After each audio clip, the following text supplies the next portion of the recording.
Na mambo huko Mashariki ya Kati yanaendelea kupamba moto, na hapa ni baada ya Syria, Uturuki pamoja na Misri kuwa wataanzisha vita ya moja kwa moja na taifa teule la Israeli. Swali linabaki ni je, wataweza? Kwa nini nauliza wataweza? Si kana kwamba, maana hapa siko kwenye masuala ya kidini, no.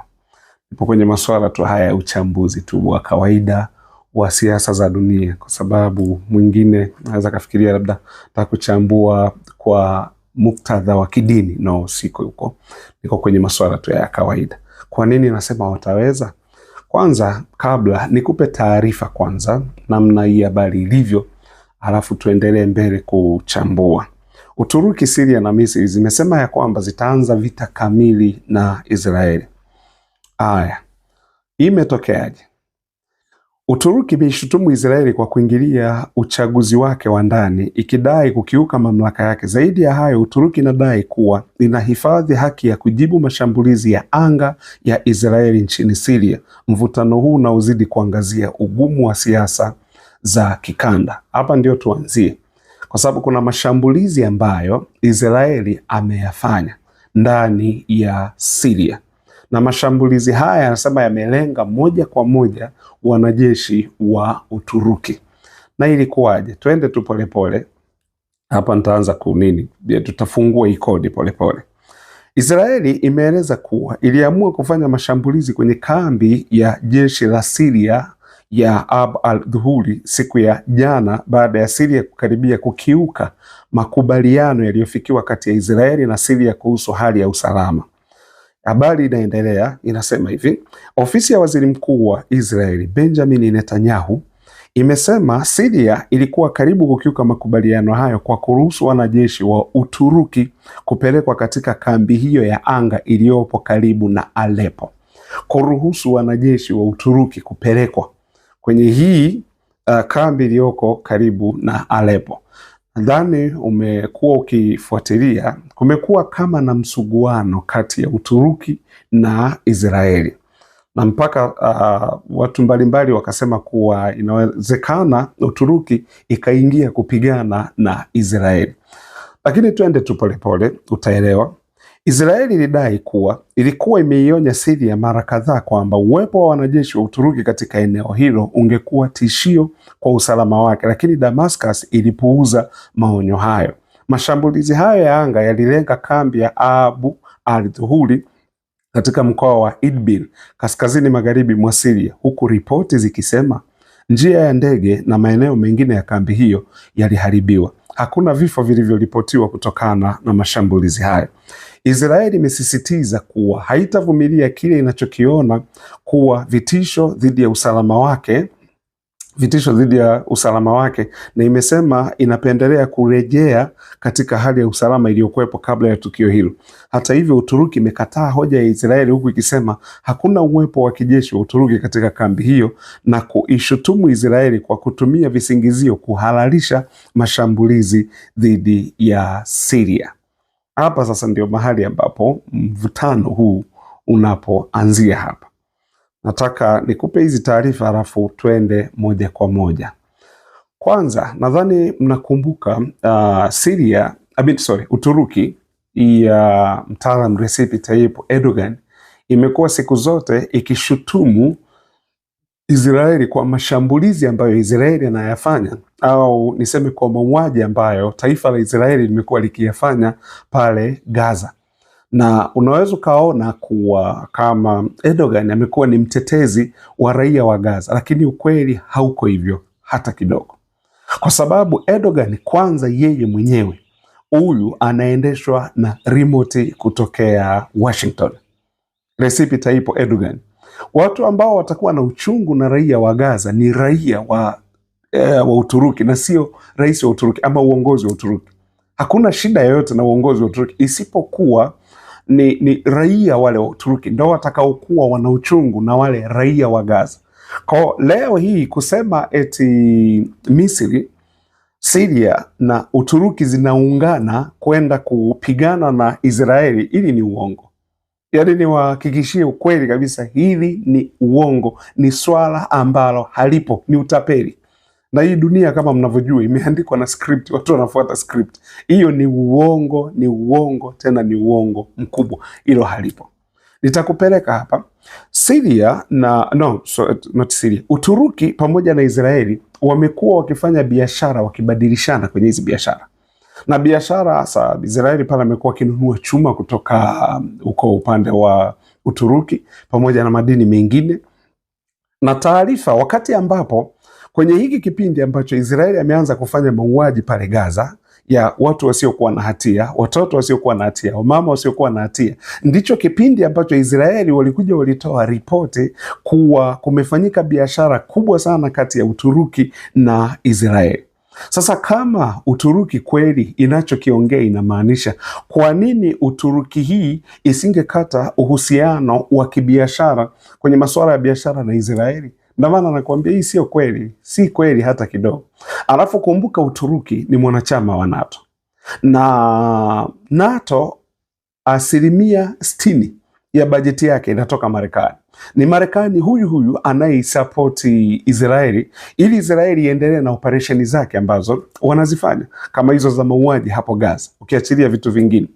Okay, najua Israeli wana haki ya kujilinda, lakini sasa wanachokifanya pale Gaza ile sio kujilinda. No, yale ni mauaji ya halaiki ambayo yanatakiwa kukemewa kabisa, kwa sababu pale hicho wanachokifanya hakileti maana kabisa wala hakina mantiki yoyote. Lakini bado Uturuki huyu anaendelea kufanya biashara na nani? Kufanya biashara na Israeli. Kwa hiyo hili la kusema eti sijui kitu gani sio kweli, kwa sababu ndugu zangu, kumbukeni vile ambavyo hata Syria na Uturuki na Misri ziungane kupigana na Israeli. Hilo ni kitu ambacho hakitakuja kutokea. Tuko hapa, ni kitu ambacho hakitakuja kutokea, kwa sababu hata Syria ya sasa ni ya huyu nani? Ahmed al-Sharaa. Kumbukeni huyu alikuwa ni mkuu wa kikosi cha kigaidi cha ISIS, ambaye Marekani iliwahi kuweka, ilikuwa ni Al-Qaeda huyu. Marekani iliwahi kuweka dau la dola milioni 10 kwa kupatikana kichwa chake, lakini leo ndio huyu amechaguliwa kuwa rais wa Syria, na amewekwa pale maksudi kabisa. Na tumeambiwa sasa kuwa Israeli inataka kumtumia ili yeye aingie Lebanon kwenda kupambana na Hezbollah pale Lebanon. Kwa ni vitu ni script zimeandikwa. Yaani usiamini vitu ambavyo wanaviongea. Kwa sababu kuna baadhi ya watu wameanza kushangilia. Sasa hapa Israeli, si kweli. Israeli pale hawawezi kuingia kupigana na Israeli. Mimi nikuhakikishie hilo. Twende hapa. Endelea na hii taarifa uone ilivyo. Mjumbe maalum wa rais wa Marekani nchini Syria, Tom Barak, amewasifia viongozi wa Uturuki juu ya busara zao walizozionyesha baada ya kutokuamuru mashambulizi dhidi ya ndege za kivita za Israeli zilipokuwa zikielekea karibu na mpaka wa Uturuki na Syria kufanya mashambulizi kwenye kambi ya Ab al-Dhuhuri. Barak ameeleza kuwa Uturuki iliziona ndege hizo zikiwa zinaelekea kwenye mpaka wake bila ya taarifa, na kwamba Uturuki ilikuwa na uwezo wa kufanya mashambulizi ya kuzizuia ndege hizo.